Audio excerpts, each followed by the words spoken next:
छलावा। छलावा यानी एक ऐसी जगह जो कि प्रेत बाधित होती है, या यूँ कहें कि कभी कभी इंसान ऐसी जगह या ऐसी अलग दुनिया में चला जाता है जो कि अस्तित्व में ही नहीं है। यहाँ आपके नियंत्रण में कुछ भी नहीं होता और फिर आपको वो नजर आ जाता है जो आप कभी देखना नहीं चाहोगे। जानकारों की माने तो छलावा को पहचानने का एक तरीका है कि जब कोई अजीब सी चीज बार बार आपके साथ होने लगे तो समझ जाइए कि आप छलावे के अंदर है। आज की कहानी हमें त्रिशा जी ने भेजी हुई है।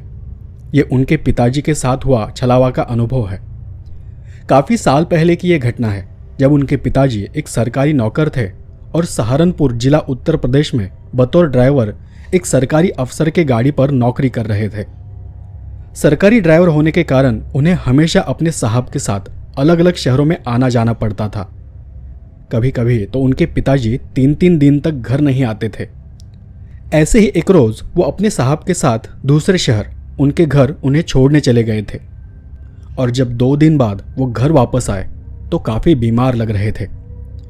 उन्होंने हमें बताया कि कैसे वो एक छलावा के अंदर फंस गए थे और फिर कैसे माँ काली के आशीर्वाद के कारण वो जिंदा बचे थे। ये आप बीती उन्हीं के अनुभव पर आधारित है। उनकी इस आप बीती को मैंने कहानी में रूपांतरित किया है। तो आइए अब आगे की कहानी मैं आपको उनके नजरिए से सुनाता हूं। मेरा नाम गजराज है। ड्राइवर की नौकरी करते हुए मुझे काफी साल हो गए थे और काम की वजह से कई बार अनजान जगहों पर जाना हो जाता था। उस वक्त आज की तरह मोबाइल या जीपीएस नहीं हुआ करते थे। ये उस दिन की बात है जब मैं अपने साहब को छोड़ने उनके घर चला गया था।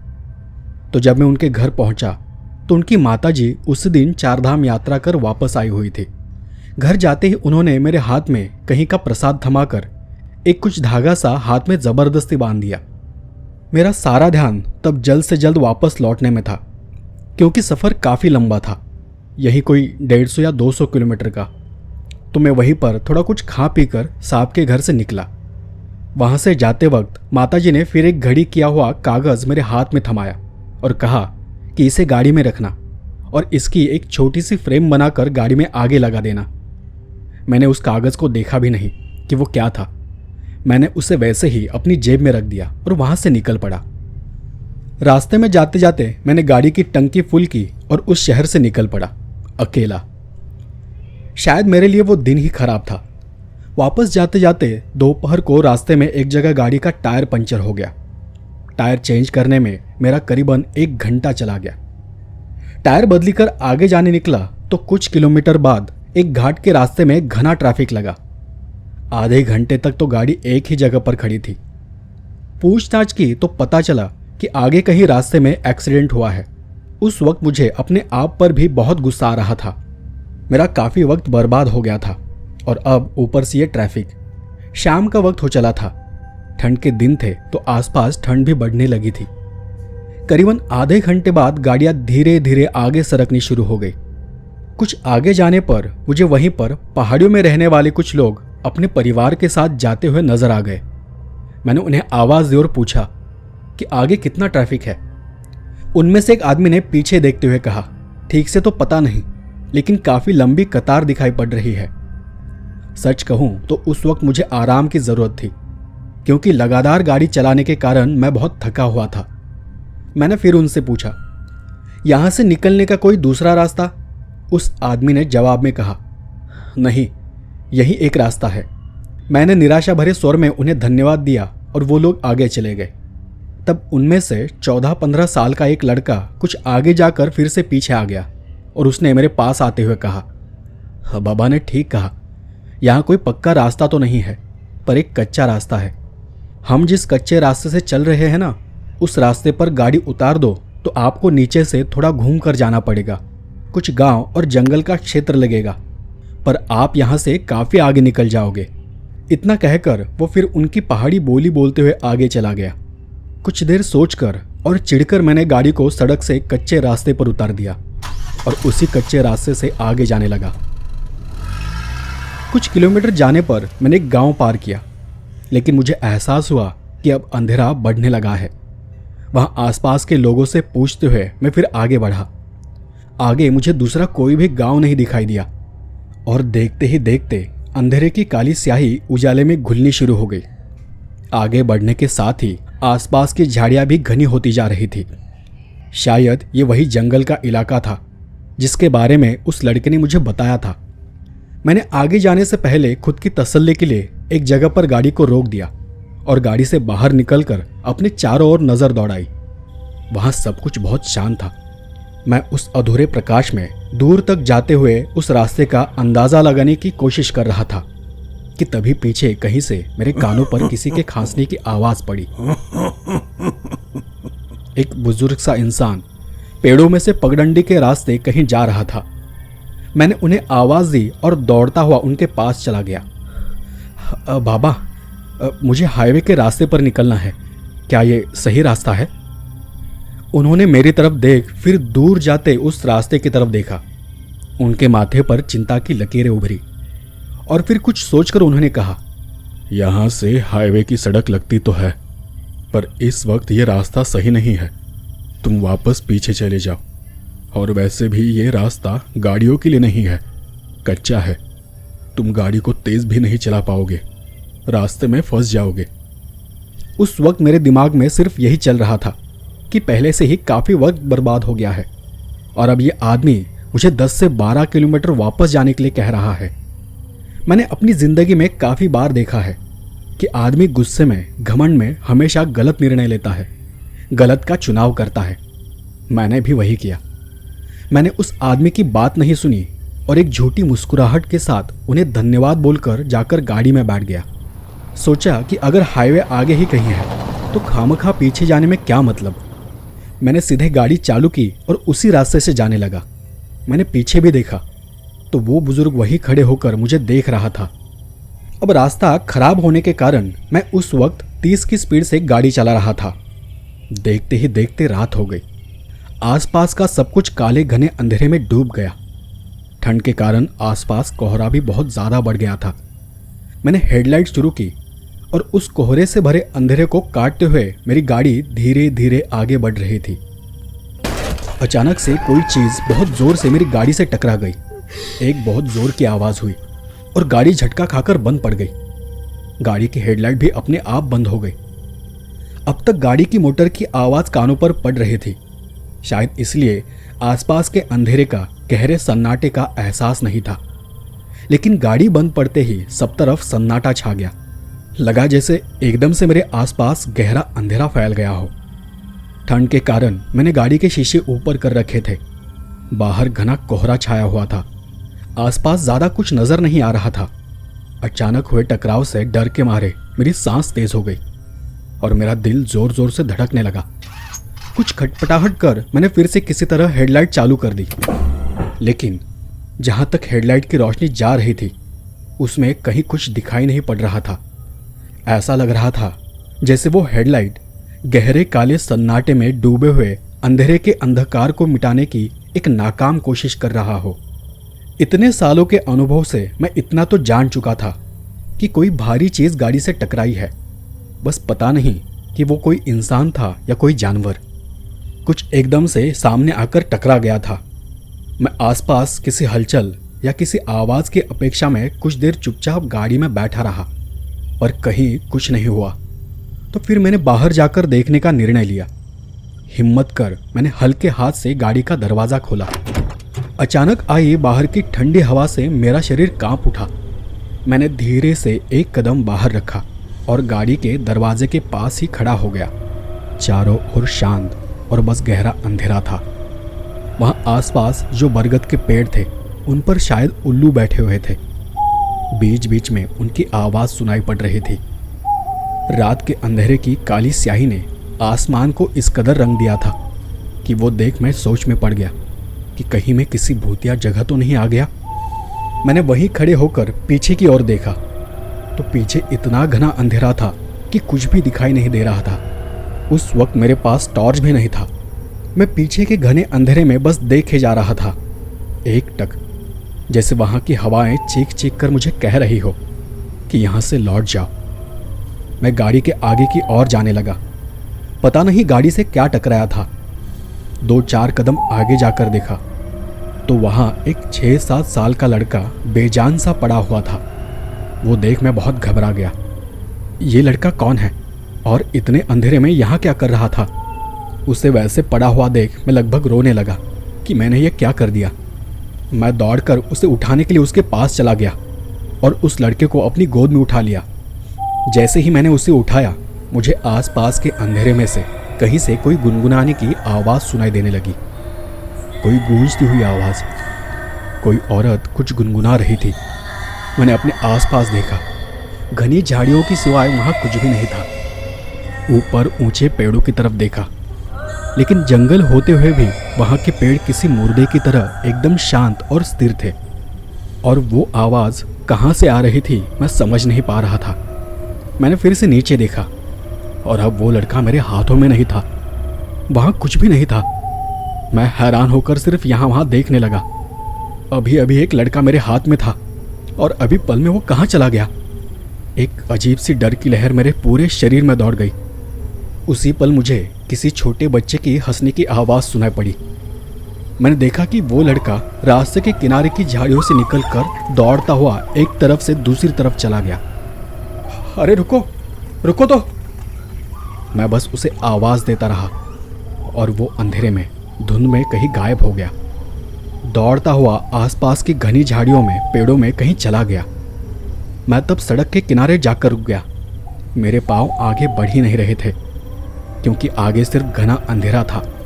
मैंने सोचा कि यह सब बहुत ही अजीब है। वैसे भी मैं वहाँ जाकर देखकर क्या करूँगा। मैं यहाँ से निकल जाता हूँ। पिशाच भूत का पता नहीं, लेकिन यही रुका रहा तो कोई जानवर ज़रूर मुझे मार देगा। और उस पल मुझे कहीं से फिर वो गुनगुनाहट की आवाज़ सुनाई दी। किसी तरह की गाने की आवाज़ थी वो, पर ऐसी सुनसान जगह पर इतने घने अंधेरे में कौन गा रहा था? आसपास कहीं कोई भी तो नहीं था, पर वहां जो कुछ हो रहा था बहुत ही अजीब और भयानक था। मैंने सामने की धुंध में ध्यान से देखा। कोई था वहां, कोई औरत। ये जगह सच में अजीब है। कुछ समझ नहीं पा रहा हूं मैं जल्दी से जाकर गाड़ी में बैठ गया और गाड़ी चालू करने की कोशिश करने लगा। 3-4 बार प्रयास करने के बाद गाड़ी चालू हो गई और तब जाकर मेरी जान में जान आ गई। उस आदमी ने शायद सच ही कहा था कि रास्ता सही नहीं है। मैं वहीं रुककर सोचने लगा कि क्या करूं, आगे जाऊं या वापस गाड़ी मोड़ लूं। तभी कोई चीज धड़ाम से गाड़ी के ऊपर आ गिरी। उस आवाज से मेरा दिल बैठ गया। शरीर में एक तेज झटका सा लगा और उसी के साथ शरीर कांपने लगा। अब मेरे दिमाग में एक साथ कई सारे विचार चल रहे थे। गाड़ी की हेडलाइट और गाड़ी फिर से बंद पड़ गई थी। मैंने फिर से गाड़ी स्टार्ट करने की खटपट शुरू की और अगले ही पल तेजी से हेडलाइट चमकी और बुझ गई। पर इस चमकी रोशनी में मैंने देखा कि आगे रास्ते पर कोई इंसानी सी आकृति मेरी ओर ही चल कर आ रही थी। मुझे ठीक से दिखाई नहीं दे रहा था कि वो क्या है, पर मेरा दिमाग तर्क लगाने की कोशिश कर रहा था कि वो आकार किसी औरत जैसा है। उस घने कोहरे में उसका एक धुंधला सा आकार नजर आ रहा था। मैंने तब निर्णय ले लिया कि पीछे जाना ही ठीक होगा। इस बार मैंने गाड़ी की हेडलाइट चालू नहीं की और किसी तरह गाड़ी को पीछे मोड़ लिया। उस परछाई की ओर देखने की मुझ में हिम्मत नहीं थी। रह रहकर मेरे दिमाग में बस एक ही सवाल आ रहा था कि कहीं मैंने सच में कोई गलत रास्ता तो नहीं पकड़ लिया, मैं कहीं किसी भूतिया जगह तो नहीं आ गया। वहां से कुछ दूर पीछे जाने के बाद मैंने हेडलाइट चालू कर दी और पहले से थोड़ा तेज जाने की कोशिश करने लगा। लेकिन वो रास्ता इतना खराब था कि मुझे इस बात का भी डर था कि कहीं गाड़ी कीचड़ में कहीं फंस गई तो वहां से निकलना और भी मुश्किल हो जाएगा और फिर मुझे पूरी रात यहीं पर गुजारनी पड़ेगी। दूर दूर तक वहां कोई घर, कोई मकान नहीं था। सब तरफ बस अंधेरा ही अंधेरा था। सिर्फ 2-4 ही मिनट हुए थे कि मुझे सामने फिर कोई औरत रास्ते पर एक तरफ से चलती हुई दिखाई दी। मैंने गाड़ी को थोड़ा धीमा कर दिया। पता नहीं उस वक्त मेरे दिमाग में क्या चल रहा था, लेकिन मैंने गाड़ी को फिर से तेज चलाया और उसके आगे निकल गया। कुछ भी कर मुझे उस जंगल से बाहर निकलना था। मैं ये बिल्कुल भी समझ नहीं पा रहा था कि जो मैं देख रहा हूँ वो सच है। क्या ये साया सच में है या मेरे दिल में डर बैठ गया है? आसपास का माहौल एकदम शांत था। और मैं अपने आप को बार बार समझा रहा था। फिर से कुछ दूरी पार करने पर अचानक वही छोटा लड़का तेजी से दौड़ता हुआ मेरी गाड़ी के सामने से गुजरा। उसे सामने आता देख मैंने गाड़ी को एकदम से ब्रेक लगाया।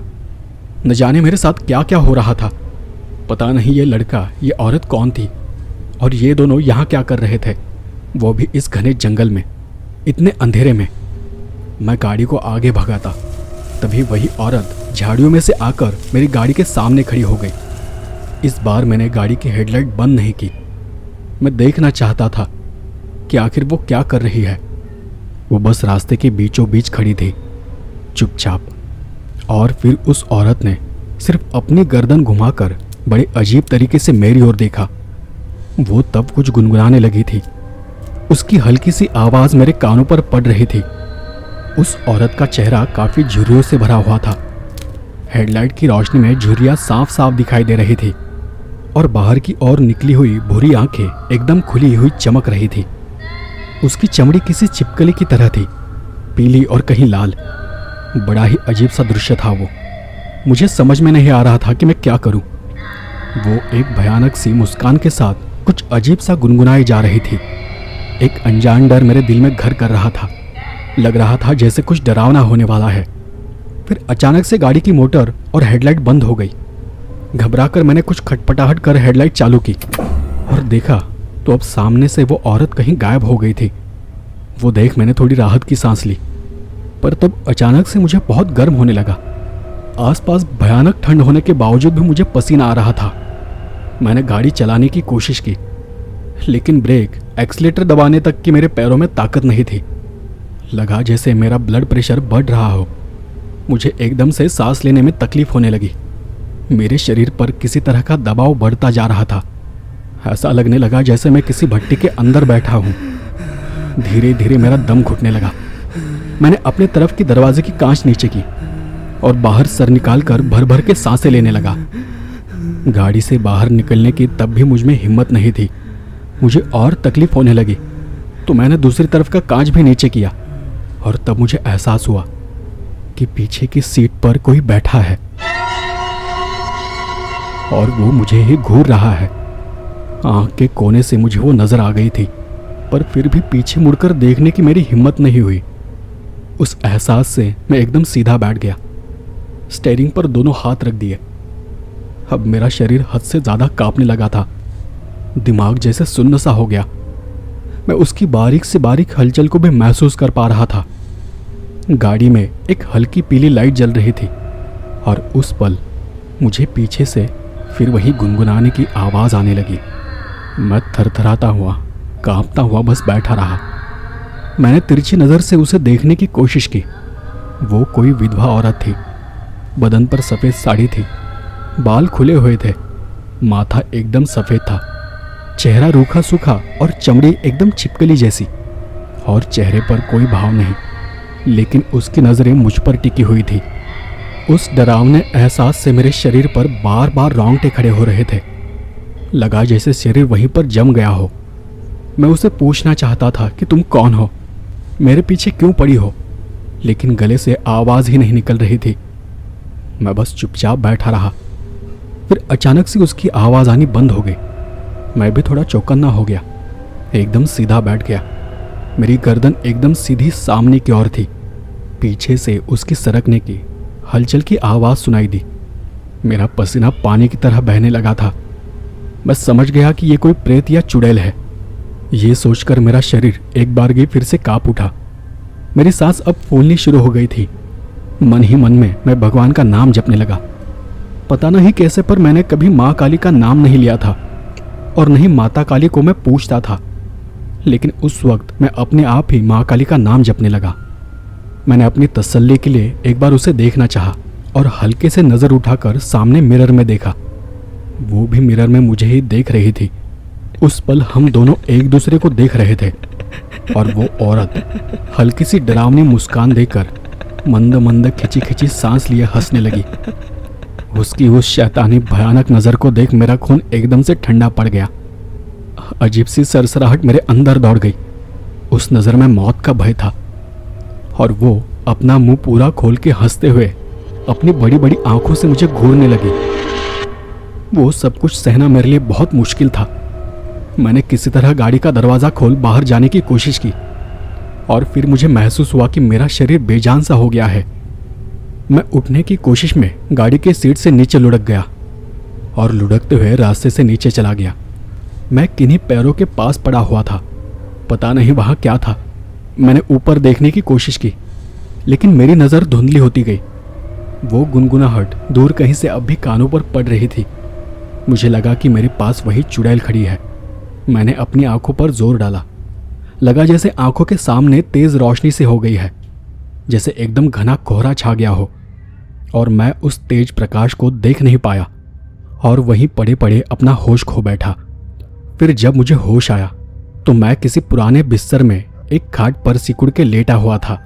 नजर उठाकर देखने की मुझ में जरा भी हिम्मत नहीं थी, पर एक अजीब से एहसास से कुछ देर बाद मैं झटके से उठकर बिस्तर में बैठ गया और उठते ही मैंने गहरी सांस लेना शुरू किया। मैंने वहां जो भी देखा था वो सब कुछ वहां से गायब हो चुका था। फिर मैंने देखा कि मेरे बाजू में एक आदमी खड़ा था। ये वही आदमी था जो शाम के वक्त मुझे रास्ते पर मिला था। उसने मुझे काली चाय जैसा कुछ पीने को दिया और गंभीर आवाज में कहा, पी लो इसे, बुखार उतर जाएगा। मेरे हाथ तब भी थरथरा रहे थे। मैं किसी तरह दीवार के सहारे उठकर बैठ गया और उस काले पीले पानी को पीने लगा। फिर वो आदमी भी एक जगह पर बैठ गया और एक गहरी सांस लेकर उसने कहा, मैं तुम्हारी लाश को ढूंढने जंगल में गया था, पर देखा कि तुम्हारे सांसें चल रही थी, इसलिए फिर तुम्हें उठाकर यहाँ लेकर आया। वो चुड़ैल किसी को जिंदा नहीं छोड़ती, पर तुम्हारी शर्ट की जेब में कुछ था जिसने कल रात तुम्हारी जान बचाई है। उनकी बात सुनकर मैं शर्मिंदा था, क्योंकि उन्होंने मुझे चेतावनी दी थी और कहा था कि यह रास्ता सही नहीं है। फिर उन्होंने मेरी तरफ देखते हुए एक कागज खोलकर मुझे दिखाया जिसमें माँ काली की तस्वीर थी, और उन्होंने कहा, यही है जिसके कारण कल तुम्हारी जान बच गई है। वो वही कागज था जो हमारे साहब की माताजी ने मुझे गाड़ी में रखने के लिए दिया था। माँ काली की एक छोटी सी तस्वीर थी वो। उस तस्वीर को देख मैंने अपनी आंखें बंद कर ली और माँ काली की तस्वीर को प्रणाम किया, और तब रात का वो सब मंजर किसी तस्वीर की तरह मेरी आंखों के सामने से सरकता चला गया। सबसे आखिर में मैं जिन पैरों के पास पड़ा था वो पैर गहरी नीली रोशनी से चमक रहे थे। पता नहीं वो क्या था, पर मुझे विश्वास है कि वो जरूर माँ काली के पैर थे या उनका कोई अंश था। शायद इसलिए मैं उन्हें देख नहीं पाया। मैंने उस आदमी को भी ये सब बताया। तब उस आदमी ने कहा कि किसी और की श्रद्धा के कारण आज तुम्हारी जान बच गई है। तुम्हारी अपनी श्रद्धा होती तो शायद माता तुम्हें दर्शन भी दे देती। माता के दर्शन करना इतना आसान होता तो कोई भी उसे आसानी से प्राप्त कर लेता, लेकिन माँ तो माँ होती है। वो अपने बच्चे को कभी तकलीफ में नहीं देख सकती। तुमने भले ही उसे अनजाने में पुकारा होगा, लेकिन वो तुम्हें बचाने वहां आ गई थी। अब चुड़ैल की कहानी भी कुछ उस तरह की है। काफी साल पहले उस चुड़ैल ने आसपास के गांव के लोगों का जीना हराम कर दिया था। मतलब तब वो चुड़ैल नहीं थी, लेकिन उसका दिमाग ठिकाने पर नहीं था। आए दिन वो लोगों से झगड़ा किया करती थी, किसी भी बात पर मरने मारने पर उतर आती थी। उसका पति उसे बहुत समझाता था, पर वो खुद उसे समझाकर थक गया था। और फिर एक रोज उसी जंगल में एक जानवर के हमले में उसके पति की मौत हो गई। उस बात का उसे बहुत गहरा सदमा लगा। लोगों को ये लगा कि शायद अब ये सुधर जाएगी, पर वो तो और भी पागलों जैसे करने लगी। फिर उसके कुछ दिनों में उसका बेटा कहीं गायब हो गया। उसे लगा कि गांव के लोगों ने जानबूझकर उसे तकलीफ देने के लिए बेटे को गायब किया है, पर किसी ने उसके बेटे को जंगल की तरफ जाते हुए देख लिया था। जब उसे यह पता चला तो वो भी अपने बेटे को ढूंढते हुए जंगल की ओर चली गई, और फिर वो दोनों कभी वापस नहीं आए। काफी दिनों बाद कुछ लोगों को उस औरत की सड़ी हुई लाश मिली। उसकी भी जंगल में मौत हो गई थी। उसके बेटे का तो कहीं पता नहीं चला। फिर अचानक एक रोज वो चुड़ैल लोगों को दिखाई देने लगी। रात रात में वो आसपास के गांव में घूमती रहती थी, कुछ गुनगुनाती रहती थी। उसके आने से पूरे गांव में एक तरह की मनहूसियत फैल गई थी। गांव के लोगों को रात रात में आसपास से अजीब अजीब आवाजें सुनाई देने लगती। जो भी जंगल में फंस जाता था उसके साथ जरूर कुछ न कुछ बुरा होता था, खासकर रात के अंधेरे में। वो एक भटकती आत्मा है। इसलिए फिर गांव के पंडितों ने उस जंगल को चारों ओर से अग्नि से बांध दिया, मंत्र बाधित कर दिया, जिससे कि उन दोनों की आत्मा अपने दायरे में रहे। और आज भी लोगों को वो जंगल में घूमती फिरती दिखाई देती है।